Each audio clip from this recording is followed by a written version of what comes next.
What's up, guys? Welcome to episode, I believe, 14 of Consider the Ravens podcast. I'm your host, Nick Sterling, and as you can see, there's another individual here. His name is Kell freaking Wilson. Officially, yes, that is on his birth certificate, Kell freaking Middle name Wilson. freaking. Middle name freaking. Dude, you're already at 14 of these? Yeah, 14 or 15, something like that. You don't know? Well, I forget every time I film. You know, because it's like, what was I'm pretty sure 13 was the last one. So do we need to do another intro in case this is No, 15? we're keeping this in 1,000%. If it's 15, welcome to episode 15. But if not, 14. So we're here with either episode 14 or 15. Yes. We're not quite sure. I'll find out. Hey, I'll find out when I go to post it and I look at my last one, and you'll see it in the title. It'll say episode. Honestly, does this say more about me than you? Like, it kind of says I'm a bad friend that I don't know what number podcast you're on. I do the podcast. Yeah, but like I say it every time. I'm supposed to support you as a friend, and it's like, I actually don't know what number podcast he's on. So, well, you are launching a church. Yeah, so very busy. That's pretty busy work there. But, I still listen to Leadership Leaning with Chad Veach every week, so it's... Of course you do. Hey, Chad Veach, if you're listening, he's the one to have on your podcast. I met you at Motion, Chad Veach. It was fun. He probably remembers you. I was wearing his hat. Yeah, and he pointed you out on purpose. It was fun. It was a great day. All right. We're having a good time. Hey, we're getting... All right, Kell. Got a few questions. All right, let's hit it. I want to... you're on quite the large ministry journey right now. Yeah. That has escalated quickly just this year. But we're going to start out with your testimony. What brought you to church? What brought you to God? And what brought you to ministry? So I grew up in like a really crazy home as a kid. Like there were, just to be short, there were a lot of mistakes made by family members and things that were out of my control as a small child. But I believe that those mistakes really made me who I was. Came back to the Lord in my late teen years. Mm-hmm. Got saved. I remember going to a worship night, and I remember I hit my knees, and I was just like, God, I just want somebody who loves me. Yeah. And it's tough, because I was going through it at that point in my life, and I'm just like, I just need somebody. And then I was surrounded by this group of people at a small church called Journey Church in Eva. Mm-hmm. Amazing church. If you live near Eva, Alabama, you have to go to Journey Church. They are fantastic. We've both experienced Journey Church. There's a guy there named Brother Bill. Shout out Brother Bill. Shout out Brother Bill. He's gonna love you radically. Yeah. And that's a fact. Yeah, he might be the first person you see when you pull into the parking lot. Because he's waving the batons. Yeah. He's so passionate about everything he does, and that's a key to a good leader. Yes. Anyways, so we go to the small church named Journey. We've got a lot going on. So I started serving in kids ministry. Really got plugged in there. And they asked me to do an event called Toy Town that they had. And dude, I'm telling you, Toy Town was the moment that I knew that ministry was what I wanted to do. That God had called me to not love people in a way that other people can't, but love people in a way that other people choose not to. Yeah. So everything we do in life, we have a choice, right? I choose to love my wife well. Mm-hmm. I choose to love my friends well. And so it's a thing. I have to make a choice to love like Jesus, right? Mm-hmm. And a lot of people, even, this might be a hot take, but even Christians don't make that choice, to do that. Hey, a lot of times people, I won't say a lot of times because that sounds like I'm generalizing, but I've seen situations where people get saved, and the extent of that is, hey, I know Jesus died on the cross for my sin, and I'm going to heaven, so I'm going to go to church on Sunday because that's what I'm supposed to do. And they're living this life that's full of religion but not full of relationship. Yeah. So what happened at Toy Town was they asked me to be Buddy the Elf, and it was crazy because, I had to wear these yellow tights, dude. And, me in yellow tights is not great. Like, dude, and they were so tight too. Like, it was not good. Like, I was not ready. Mm-hmm. I was not ready. Like, I put the costume on, and I said, oh.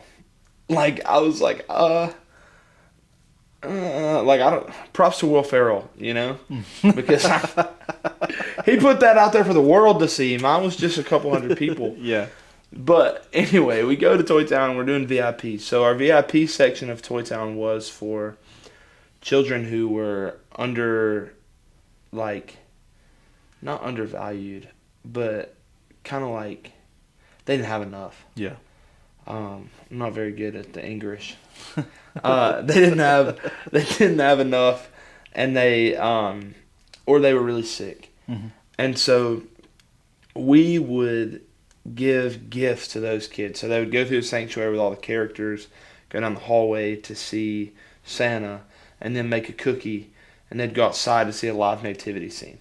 So for the VIP kids, it was you go see Santa, and Santa gives you gifts, and you take them home. You and your siblings, or however many people you had.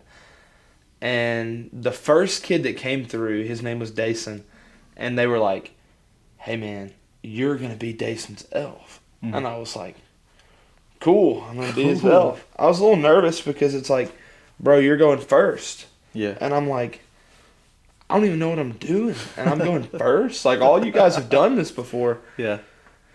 And oh, dude, I almost cry thinking about it because they're like, "Hey, Dason's mom died in a house fire where Dason's dad got arrested because they were cooking drugs in the house with the child in it." And I'm like, okay, so he doesn't have either one of his parents. Like, that's tough. Like, I can love this kid. And they're like, "Hey, Dason has leukemia." And I'm like, oh. So it was something that I don't know. I just was not ready for that level of. I mean, I took it as a huge level of responsibility. I had to make this kid's day. Mm-hmm. But that's not what happened in the end. I was so ready mentally. I was young. I was 19 when that happened. That's crazy. I was 19 years old. And Dason comes in, and as a 19-year-old, I was so ready to see this sick child, like in a wheelchair, can't really walk. My mind prepared for the worst. And then when it happened, like, Dason comes in the room, and he runs in. Like, dude, he had a brain surgery on Tuesday, chemo treatment on Thursday, and then Toy Town was on Saturday. Golly. And he comes in, he runs, and he's so happy. Yeah. Like, he's so excited. And I'm like, oh, this is what we're doing. And so I immediately decide I'm going to match his energy. Yeah. And so I do. I jump up and I did a heel click, man. Mm-hmm. I was in much better shape when I was 19. Like, that's been 3 years now. So I was in much better shape. Got to get in the gym again. But I click my heels, and I'm like, Dason! And we run around. And there were just little things, that stick with you for the rest of your life. Mm-hmm. Like, I picked him up. We took a picture in front of this huge, beautiful light tree. Journey does a great job with Toy Town. Like, yeah. I mean, it is absolutely incredible, the amount of time and money and work and effort. And the way that their church just volunteers. I think we had like over 100 volunteers for this event. That's impressive. And so in a church that at the time only had like 250 people, you have 100 people volunteering for this event. That's crazy. Dude, Journey Church has exploded. They're like 500, 600 people now. And like, really? Yeah, it's crazy. Anyway, that's off topic, but they're doing great. So they beat the 200 mark. That's good. Yeah, they're killing it. That's good. Every time I go in there, you can't even find a place to sit. That's a good problem to have. Yeah. But we're doing Toy Town, and I walk him through. We pick him up, and there's this huge tree behind us, and he looks at me, and he's like, "Buddy the Elf, you are so strong." Dude, I literally almost broke. I was like, "Nah, man. Like, you are stronger than I will ever be." Yeah. Like, I need you to know that. And so we walk, and the guy, like, he held my pinky the whole time. like that we're walking. He's just grabbing on because his hand was so small compared to mine, and so we're walking and we go see everybody. We go through. We see Santa, and at the end, I have to. As my job as an elf is to drop him off at the nativity scene. Yeah. And I go back, and we get to the nativity scene. He hugs me. He's like, "Buddy the elf, you're my best friend," and I was like, "Dude, you're my best friend." Yeah. And his grandmother, that was with him, she hugs me, and she's like, "Hey, you really don't know the difference that you made in a young man's life today." And I was like, and then the weight kind of sat in. Like, I was having fun with him. Like, we ran, we had fun. Yeah. I'm all about having a great time. Yeah. But then it got heavy. Like, I didn't see him anymore. He had gone on. And I'm looking at these grandparents that are broken for a child. And I'm like, oh, wow. Like, that moment is a look. Like, the look she gave me is a look that I'll never forget in my entire life. Like, it was just full of joy. Mm-hmm. A joy that had been, stolen from them. And they just were so happy that day. Yeah, that's crazy. And I was like, all right, like, that was awesome. So the way it worked, you drop them off the nativity scene, and it was kind of like a U. So you go up the stairs, across the hallway, and down the stairs to where the elf room was. Dude, I walked up the stairs, and I just could not hold it together. Like, I just broke. I had to go get my makeup redone and everything. Like, I broke. And in an extreme way, I cried and cried. Yeah. Like one of those body shaking cries. Jeez. Yeah, I was so broken in that moment. And that day I knew. So I then reached out to a couple churches that had colleges and landed here actually in the building that we're in at Daystar College. And that process was crazy because I'd applied a bunch of different places, and I was so scared to leave Journey because that was the only place where people I felt like had loved me in a real way. Yeah. And so it really, like, I knew I wanted to go to college and pursue this, and there were colleges around, but it was so hard for me to depart from Journey, to buy into another church's culture. That's a big change. Yeah, because I went from Journey, who was sitting at 250 people at the time, like we said, to Daystar. Boom, we've got 3 services. There's at least 1,000 people here every Sunday. Yep. And I'm like, okay, I'm in it. Yeah. Like, I don't... Which nowadays we're getting close to 1,000 people per service. Which is nuts. And I'm like, I'm just in. Like, it's like, boom, here you go. Yep. And I had some wonderful leaders along the way. I mean, some incredible spirit-filled leaders. Like Derek Dale, who's actually my lead pastor now in Georgia. He was leading the college. He's the only reason I came to Daystar. Did you know that? He, out of all the colleges I applied to, he was the only one that called me. Like, I call him, I tell him I'm interested, I fill out my application, and then he calls me 4 days later. Hey man, I'm just praying for you. Are you okay? And I was like, that's weird. Like, and at that time that was weird. Yeah. Like, I didn't have that. And I mean, I had it at Journey, but it wasn't really like that. And I was like, this is the guy that I want to follow. I bought into him before I bought into the church. And so... Yeah, you already signed up and everything. I met you on your first day here. It was on a Sunday, and you were already in classes and everything. Dude, yeah, I had never I'd never been to Daystar before I signed up for college. I do not recommend to do it that way. If you're going to a ministry school, please visit the church first. Yes. Now, I got super lucky because I was super blessed when I got here, and everything was great. But please know what you want a little bit more than, hey, that guy likes me. Yeah, and then you jumped right into the pastoral practicum, which put you in a lot of big responsibility spots over these thousands of people that are here. Yeah. No hesitation. So the guy that ran our pastoral practicum, his name was Ori Hampton. Oh my gosh. I love that guy. Absolutely incredible. When I think about Ori Hampton, there's so many names that come to mind. Mm-hmm. But the number one thing that I think about is leader. Like, he's everything that you want to be as a leader. And, like, I really believe that. Like, I think as a leader, you have to care and you have to know your people well. And you got to get results. And he does all three of those things in every aspect of life. Yeah. And another leader like that was Joe Jabia, who helped me lead much better than I ever thought I could. He led our student ministry, and he kind of took me under his wing and really just kind of like helped mold me into who I am, because he was willing to have those hard conversations that a lot of people wouldn't have. And a good leader is going to have those conversations with you. And as a young leader, you are probably going to get your feelings hurt by those. But you just got to push through those days. Like, I mean, would you say that's right? Like, Yeah, you have conversations where it's like, God, that was so tough. Yeah. And it just makes you angry. yeah, you're like, that guy, if only he understood that this and this and this and this and this.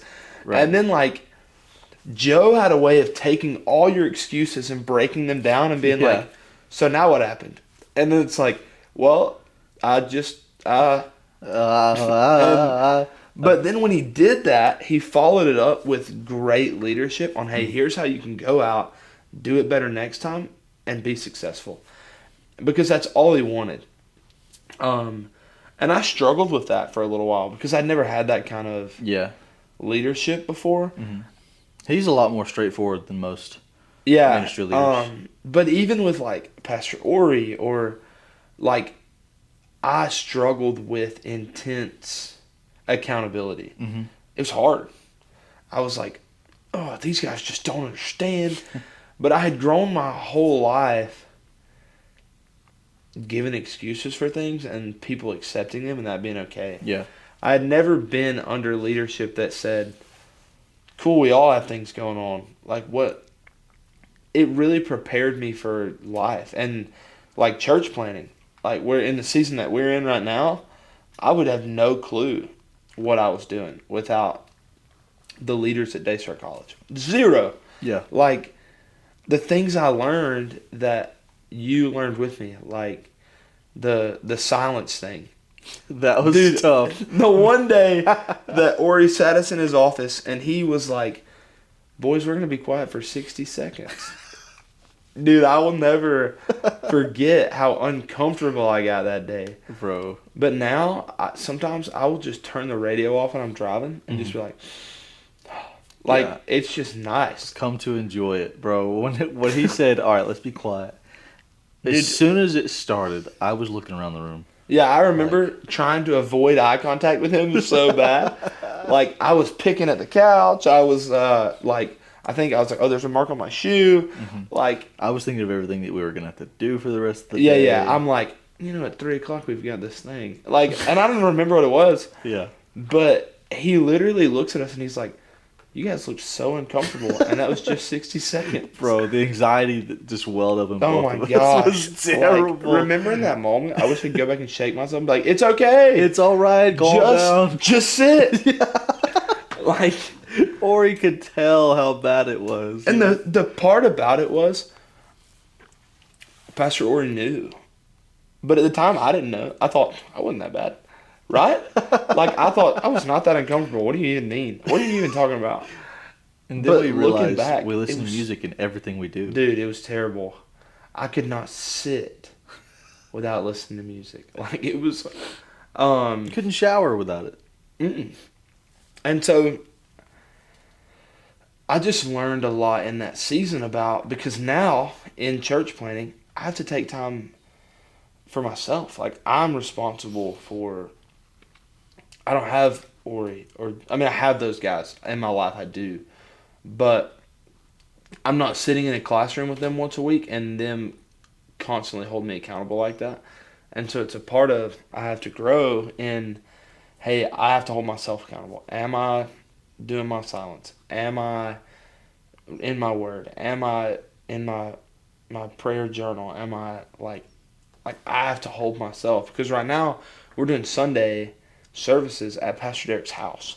and there's like 15 of us, and we don't do like live worship or anything like that. We just do like we listen to worship and we pray and we worship, and like my heart longs for like church. Now I know that that season is coming, but in this, I'm gonna call it a gap season. I don't even really know that's what it is, but that's what I'm gonna say. Yeah, that's a decent term. I like it. In this gap season, I have to hold myself accountable for those things, because I have people on Tuesday night that are counting on me, like that are on our team. Hey, Kell's gonna be here, and that's gonna be good.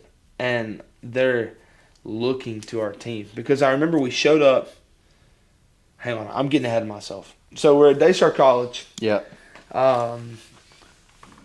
Did 2 years here at Daystar College and graduated with my certification, and it was absolutely wonderful. I wouldn't change a thing about it. I met my wife at Daystar College.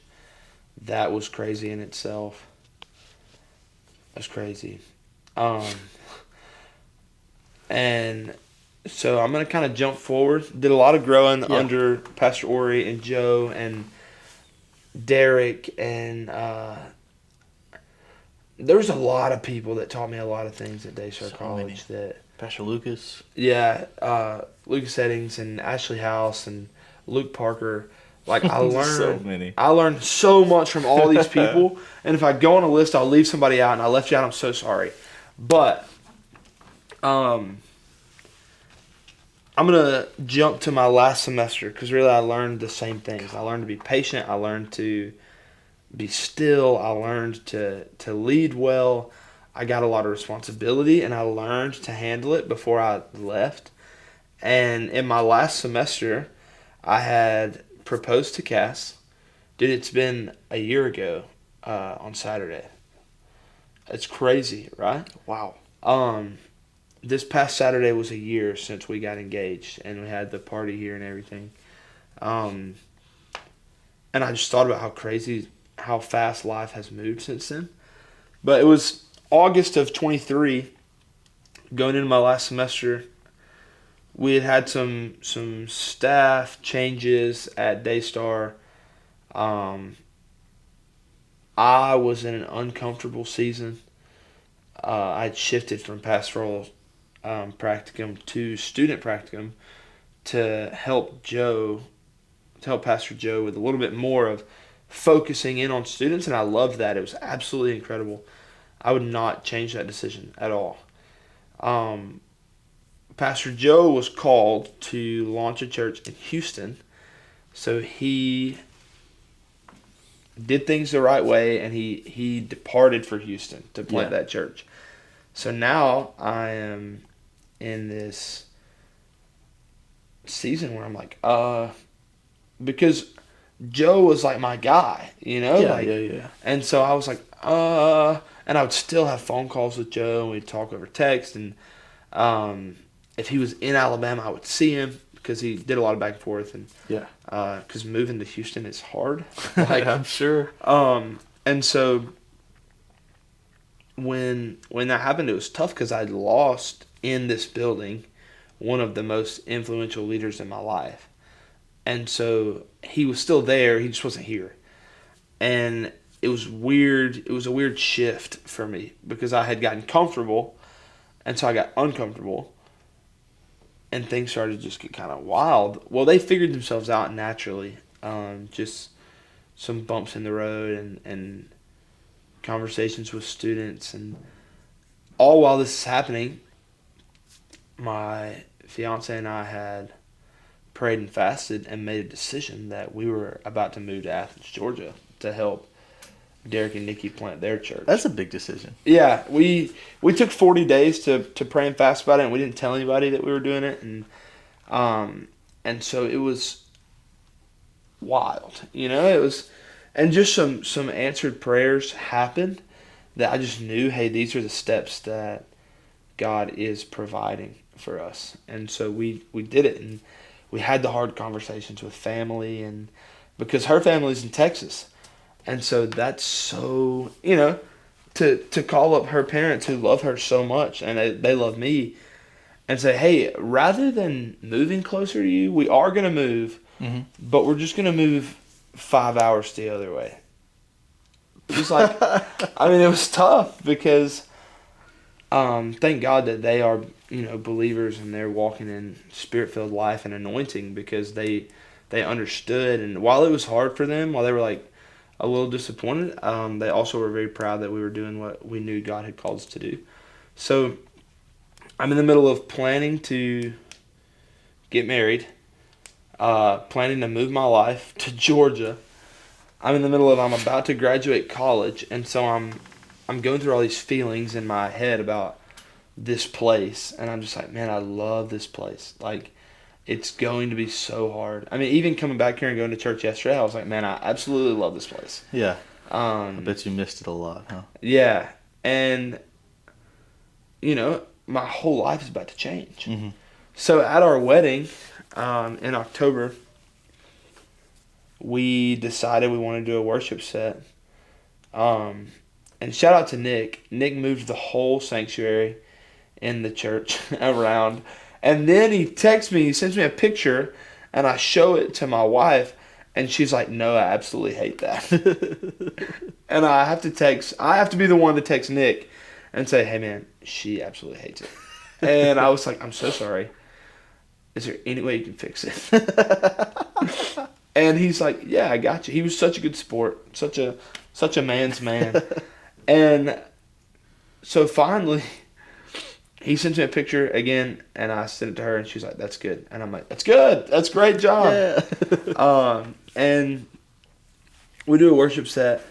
That was just a side quest story, But, dude, our wedding was beautiful, and we did it for under $2,000, everything. So That's incredible. Yeah. That is, dude, massively great. yeah, like her wedding dress and everything included, we did it for under $2,000, and like it looked like we spent a lot of money on it. Yeah. And so we go and get married, and we're doing our worship at the end, and my dad comes up and he hugs me. And it was just such a real hug, Like, it was one of those moments that you think about. Like, I replay that moment. And I'm so thankful for our photographer. His name is Marcos. He got a picture of that hug. And, like, it's my contact photo for my dad. And, Marcos is great timing. oh, yeah. He's so good. And I remember my dad and his wife made a decision to stop drinking alcohol, and they were drinking a good bit, and when they did, my dad's wife, her name was Brandy, her body, and she got really, really sick, and it detoxed, and we found out some other problems she was having in the hospital that they just didn't know about, like things you can't know, and she experienced some organ failure, and a month to the day after our wedding, she passed away. And I remember I was absolutely broken. Like, I had just gotten married, I'm still in the honeymoon phase of my marriage, and then real life hits me straight in the face. Like, but what got me the most was that the way the enemy tried to lie to me in that season, and still will. Like, it's only been 7 months since this happened, but enemy will still try to lie about it. He would get in my head about, it's kind of crazy how biblically it tells you to anoint the sick with oil, and you did that. She died anyway. It's kind of crazy how you called upon the elders of the church to pray, and then she still died. It's kind of crazy. Kind of crazy. And so I'm like, God, what the heck? Like, if these things in your word aren't real, then what is? Like, Yeah. I had that thought, and dude, I don't ever wish that thought on anybody in the world, because it's the darkest place I've ever been in my life. Terrible feeling. Yeah. Dude, I remember just going outside and screaming to God, I did everything that you told me to do, and you didn't do your part.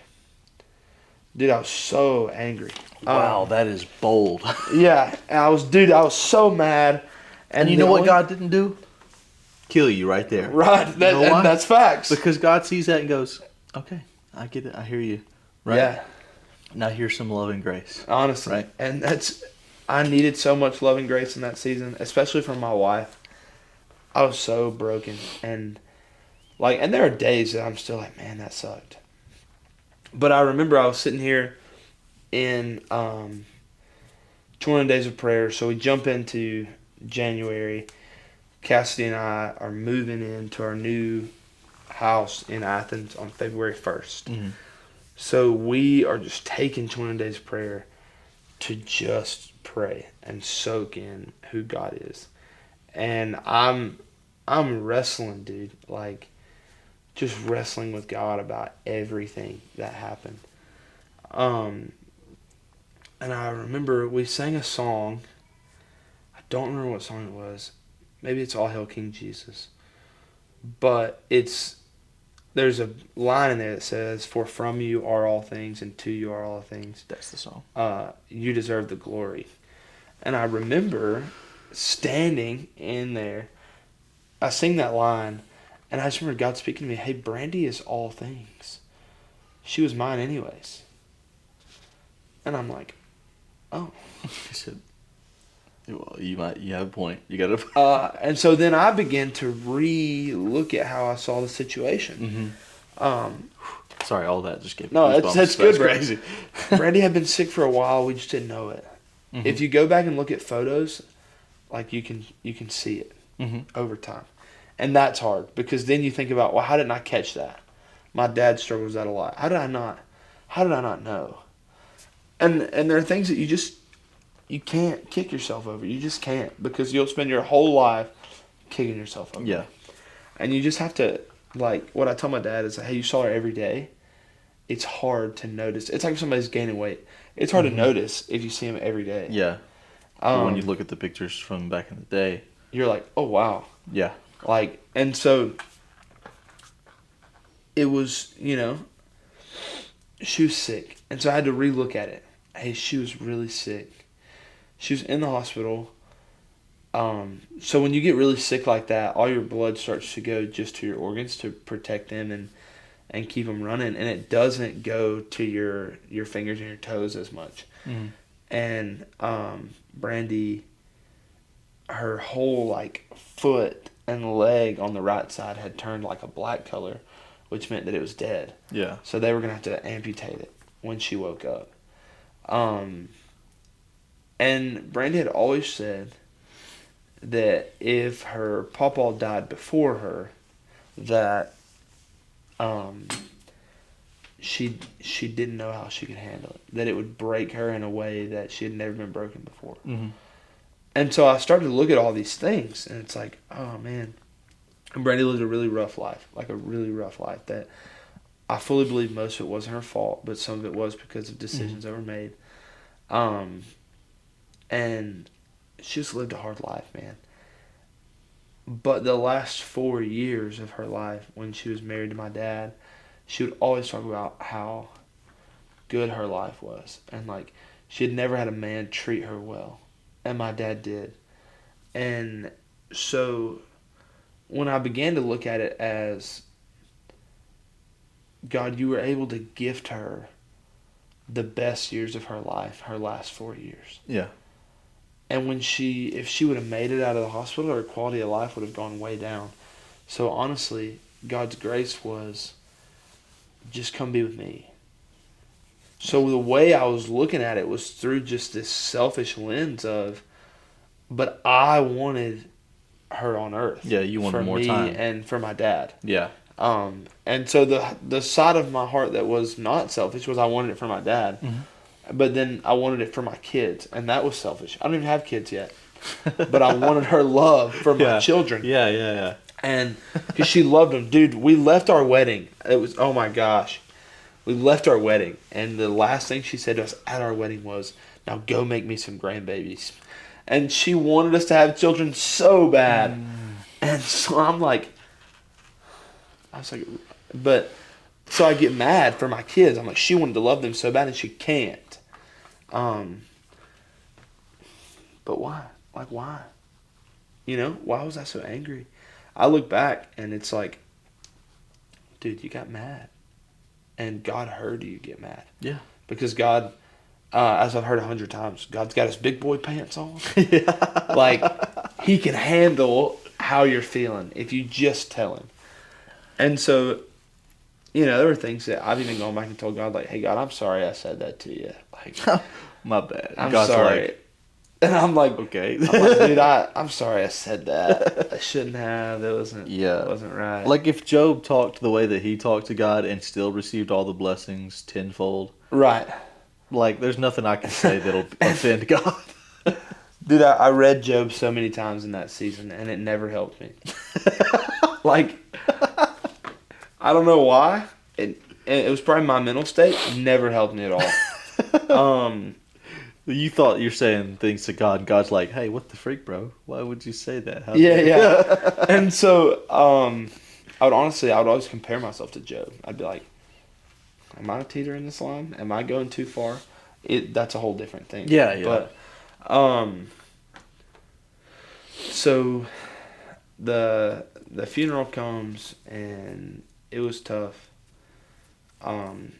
We get through 21 days of prayer and I get all these thoughts and I feel very clear. I'm like, okay, I feel much better. February 1st, we moved to Athens, Georgia. And when I tell you I'm a diehard Auburn fan, and I will die on that hill, but I love Auburn with everything in me. It's so hard to be an Auburn fan in Athens, Georgia. And so my heart is like, I have to start liking Athens a little. Not Athens, but Georgia. I love Athens. At least you don't hear Roll Tide all the time anymore. I don't, and I love that. Like, the thing that I love the most about living in Georgia is that I don't have to hear Roll Tide 800 times a day. And if I do hear it, I don't have to be the one to, like, be mad at it. Because everyone around me is like, we don't say that here. And it's like, oh, hey. They're more like, go Dogs.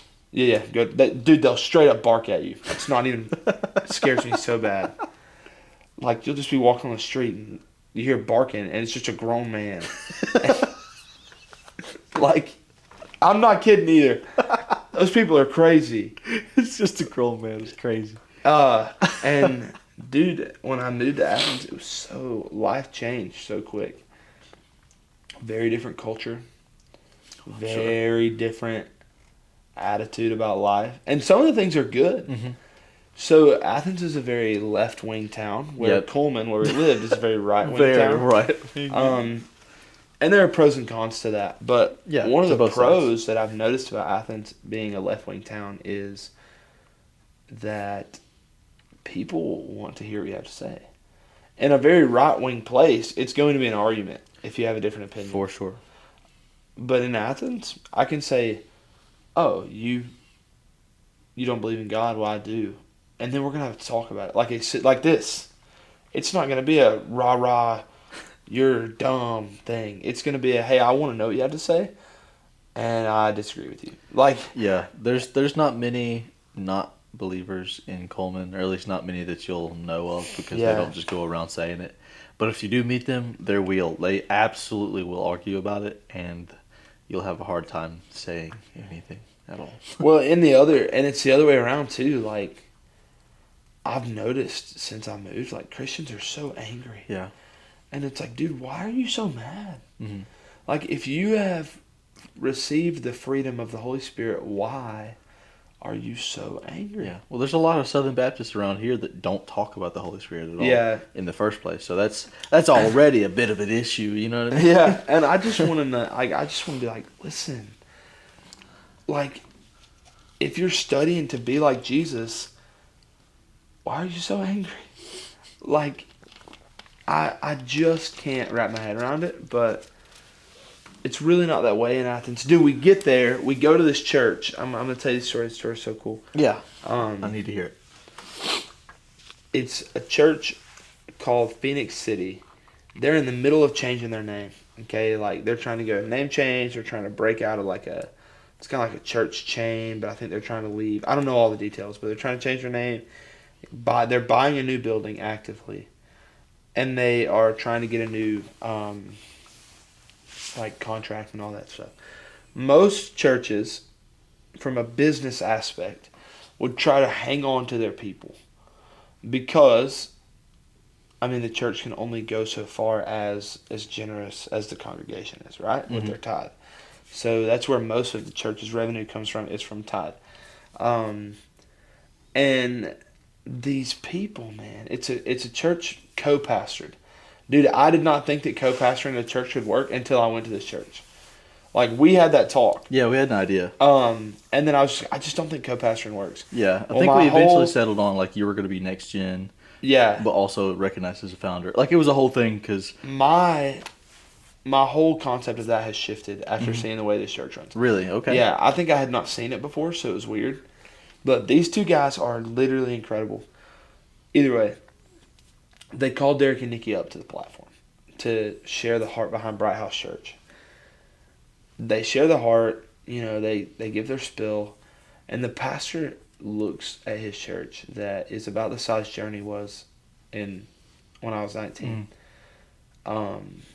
And he says, so I want you guys to know that if you feel called to leave our church and go with this church for their church plant, that we back you and we support you 100%. Wow. Dude, you don't have that. No, we don't. Like, you won't see that anywhere in the world, really. Like, maybe I'm wrong. Very few. Yeah, you'll have exceptions, is what I'll call this. They are an exception. Yeah. Now, the more we get churches like that, the more that culture will grow, which means the more that the whole Big C church will grow, and that will be great. Yeah, I was about to say I think I've seen that here, but then I realized that was all with churches that are being planted by people from here. Yeah. So I don't know how... But these are people that we didn't know. We don't know them. We just moved into their city. Not affiliated with them at all. Y'all are just there sharing vision. Yeah. And I'm pretty sure they didn't tell y'all at all that they were going to say that. They probably just on the spot was like... They asked us to share vision. We weren't even going there to share vision. We were going there to visit. Oh, and I guess they just heard y'all were planting a church? Yeah, and so he asked us. That's crazy. The first time we went, they prayed. They laid hands and prayed on us. The second time we went, we were invited back. Hey, y'all just come back. And then that's when they did the thing. But the pastor said a thing that I was like, dude, it literally just gave me goosebumps. What did he say, brother? He's like, if we lose our best, he's like, I love all my team. But if I believe that if we lose our best, God's just going to fill that spot. Yeah. Right? And so that's good. Yeah. Like, cool. But he stands there and he's flipping through his Bible. And I'm like, flipping through his Bible. And he just out of nowhere, like it was like God just dropped this on his spirit. He stops. And he goes, I always wonder what would happen if God told Gideon to dwindle the army down. And he just said, no, I need these people. And I was like, never thought about that once in my life. Whoa. Like, and I was like, this guy's something. Like he's got something that I want. This guy's got it. Yeah. Dude, we got I think 8 people join our team from that church. Yeah. That's massive. And these people are just so like incredible. Yeah. And it's because that church is so spirit and life filled. Like, it's good to get people who are experienced ministry and who are also sold out for Jesus. Yeah. And then we've got people like our team. What I love so much about our team, we're at 38 right now. What I love, well, we were 38 last time I checked. We did a vision night on Friday, and I don't know how many people we got from that, but upper 30s. The goal was 45 by September, so we're doing really, really well. Yeah. No matter what the number Crushing is. that goal. We have people, we have a couple that moved from Arizona. who has already planted in our church before, been on a team, and they were like, hey, we like this church, we want to be on a team. Great people. Dude, there's a couple from Texas. These people are awesome. They moved to Athens because they felt like God told them that they were going to be a light in Athens. And our church is Bright House, and the whole thing is be a light. So they come to us, and they're like, hey, you're why we moved here, to be a part of this. And so you get to go, like, see the team go from Derek and Nikki, and then the next people there were Cass and I, we moved. And then Taylor King moves, and then Melanie moves, and then Brandon and Lexi move. And, like, you have your Alabama people, and it's so good to see them. And it was so fun. When all your friends are moving, and you're like, oh my gosh, I know you. But then it's also so fun when, like, all the people from Athens just kind of start showing up and jumping in. And you get to learn culture, because the way to learn culture is to learn it from the people that are already there. Right. And so you get to just learn from these people. And it's like, oh my gosh, these people are incredible.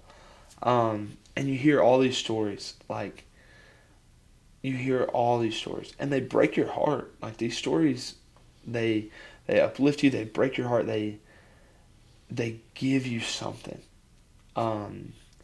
Last week, Pastor Derek challenged us. He read us a prayer that I'll have to find it. I'll send it to you. But it was a prayer to live with a purpose and a passion for something. God bless me with a purpose and a passion and a suffering for something. Bless me enough to have that. Mm-hmm. And it's like, he told me and our team, I would rather live my life going home and crying over something that I'm so passionate about than to go home and have no passion at all. And I'm like, yeah, wow. Like crazy. That is wild. And it's just been a wild ride. So that's where it's kind of where we're at. We're in Athens. We're growing the team.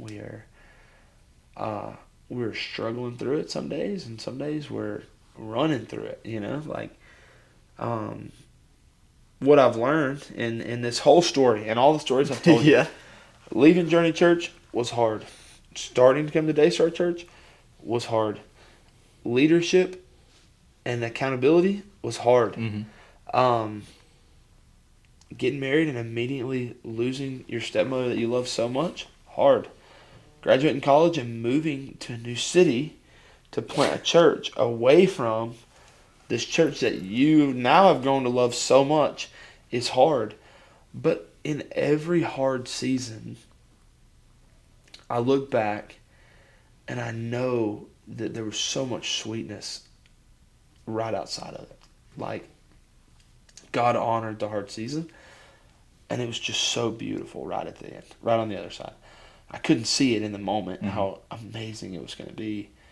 In the hard, I'm struggling. I'm pushing. I'm like, I don't know why.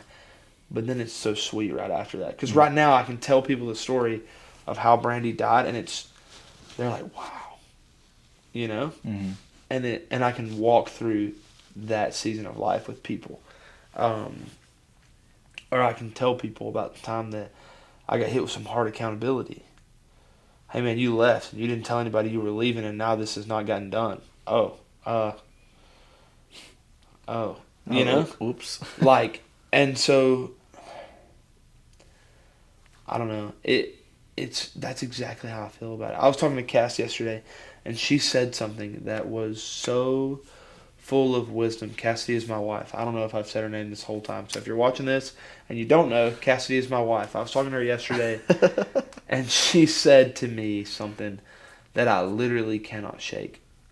She's so full of wisdom. She said, you know, I really hate that we always look back at life and we've made it a habit to think, man, those were the good days.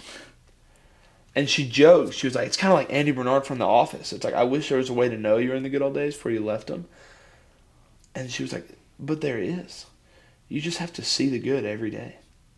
And if you see the good every day, you'll always be seeing the good. Yeah, you'll look back at things and be like, wow, that was awesome. Mm-hmm. But if you see the good every day, if you choose to see the good, it's like, these are good days. They don't have to be good old days. Yeah. They're just good days. Yeah. I look back, I feel like I've lived 3 or 4 different lifetimes, just because of the many different things that I've done, and the different lifestyles that I've lived because of good decisions and bad decisions. And it's easy to look back and be like, man, I miss that. I miss how it felt, and that's just because there's a lot less responsibility back in those days. Yeah. Especially back in high school, there was not a care in the world. Yeah. And when I was making terrible decisions and doing roofing and traveling, I didn't have to worry about anybody except for myself. Mm. I didn't have to lead anybody except for when I clocked into work, and they knew what they were doing. So all I had to do was stand there and make sure it was done, and then go back to the hotel, or if I came back home, and play video games. Yeah. I had no responsibility of leading people, had no accountability on how I lived my life, and it was just quote unquote easier, but awful at the same time, because I Yeah. didn't have life, right? I didn't have a purpose. So now I look at it, I look at what I'm doing right now, and what I've been doing for the last couple of years. And yeah, it's been difficult Yeah. because of the sheer amount of responsibility that's been put on both of us, and the things that we've been called to do that are just something we could have never thought about, like going to Uganda within a month of saying we want to go on a mission trip. Yeah, it was like 24 hours. Yeah. That we got the funds and the money and everything. Dude, I was so terrified to go on that trip. I was so scared. But it was incredible. It was awesome. I would do it again tomorrow. Yeah, that was crazy. We talked to Pastor Kip on a Tuesday. Kip is our missions pastor. Yeah. And we said, we want to go on a mission trip, but we don't know which one, and we're thinking maybe next year or something like that. And he goes, how about y'all go on to Uganda, our biggest trip of the year, next month? And we were like, I was like, dude, what? no way. No shot that's happening. It was like $4,000. Yeah, pretty close, like 36, 39, something like that. And the next day, I go to a leadership, or a small group that I co-lead with our head pastor, Pastor Jerry, did lead at the time. And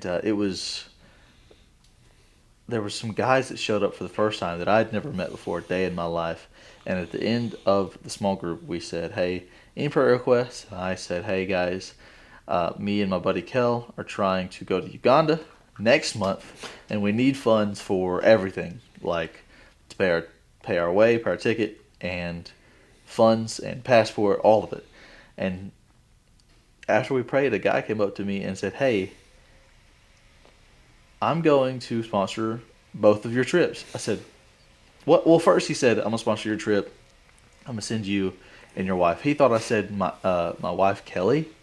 And I had to explain to him. I said, no. I said, I'm not married. This is my best friend, Kell. I was about to tell you to back up and tell that part of the story. Like, tell him that Yeah. they thought we were married. Yeah.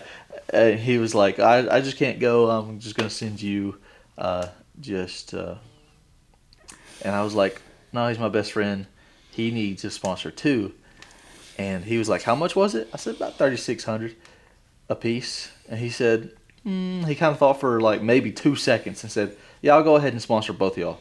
I said, Dude, I remember getting that What? phone call. I was like, I was with Joe. We had lunch. And we were driving back. And I was like, for real? And Joe was like, bro. that was crazy. He said, y'all go ahead and get both of you. I said, you're just going to casually spend $7,200? And our boss at Chick-fil-A paid for all my our gosh. vaccinations. Yeah, and everything. he comes up to after and goes, I was going to tell you I'd sponsor half of both y'all's trip, but since he just sponsored all of it, I'll sponsor everything else, your medical and your passport. I was Dude, like, he was so awesome as a guy. So within 24 hours, we had every expense paid that we needed. All of it. And it was like, bro, what is life right now? Yeah. You know? Yep. But it was probably not even 24 hours later, and we were going to Uganda. Yeah. Stupid crazy. It was like, wild. So just all of that, and the very next year in January, when Pastor Kip came back up to me and said, hey, I was going to go to Uganda by myself, but my wife doesn't want me to, so I've been praying about it, and the Holy Spirit keeps putting you on my heart. And he said, if you can go, I'll pay for everything. I was like, excuse me? I was like, I would love to. And he goes, all right, we'll leave in 9 days. I was like, Dude, I you're was going to so give me excited for 9 that, days dude. to prepare for this? And then I end up getting to speak at a youth conference we had out there. 3,500 people. That wasn't planned. Okay, there Bro, I was was so wholly jealous of you that day. I was like, dang. wholly jealous. I was like, dang. Like I was like, that's so awesome for him, but I wish I could have done that. I was sitting there listening to the last guy preach, like, and then like scripture starts popping in my head. I'm like, I'm gonna write that down. This thought about it, and my heart's just racing, and I'm like, why am I so giddy about this? And about that time, Bishop Nassan leans over and goes, do you want to get up there and say something? And I'm like, that's why I'm so giddy, because the Holy Spirit's trying to get me to get up there and Bro, talk. it's so crazy how God gave you that opportunity and He prepared you for it, like right as it was about to happen. Right as it was happening. Nuts. Yeah, was not planned, was not prepared. Got the scripture, got the thoughts, and then was asked to do it in that moment. Bro. Spoke for 8.5 minutes. But yeah. hey, 3,500 people, impromptu, 8.5 minutes.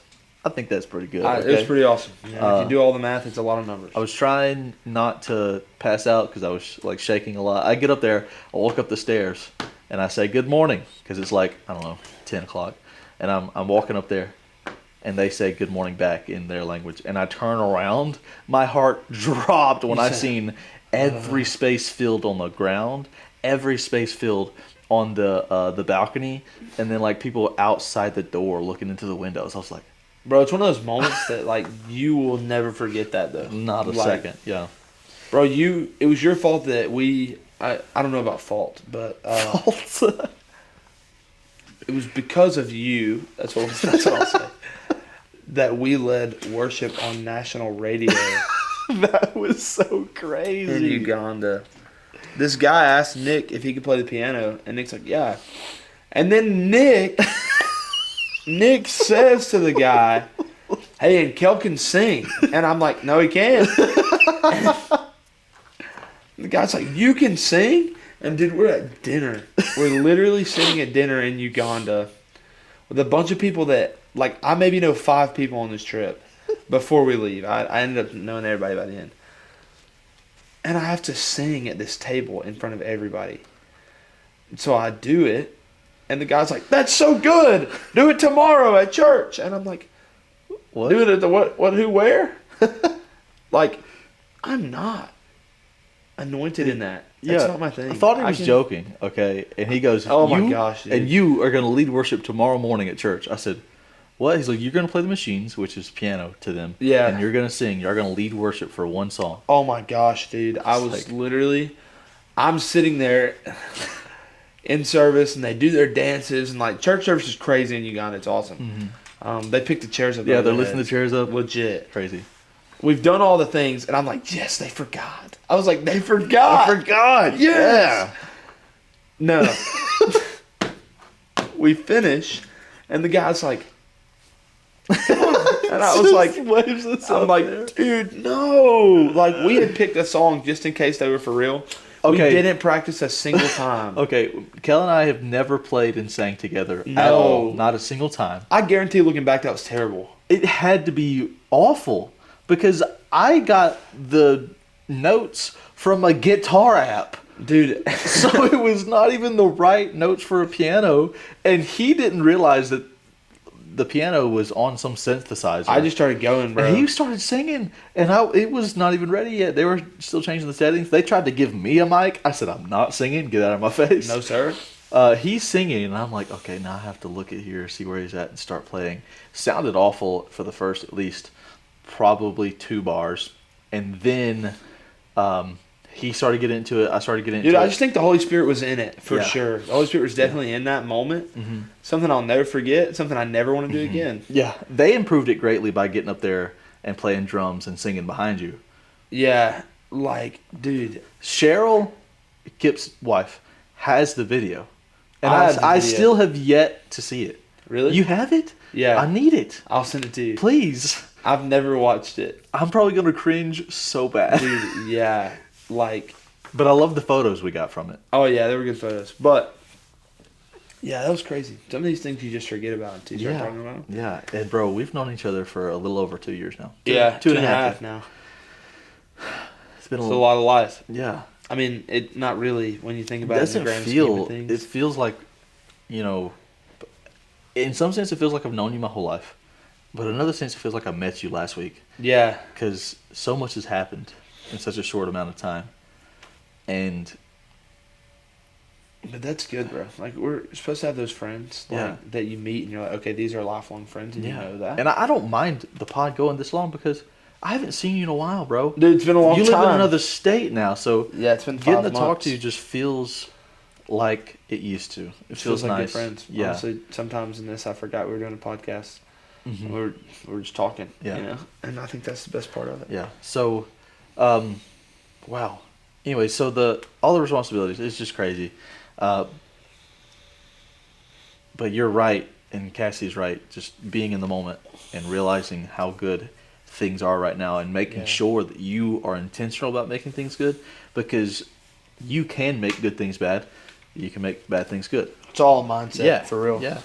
So it's just how you look at it and how you respond to whatever's happening. So just y'all are right. I agree.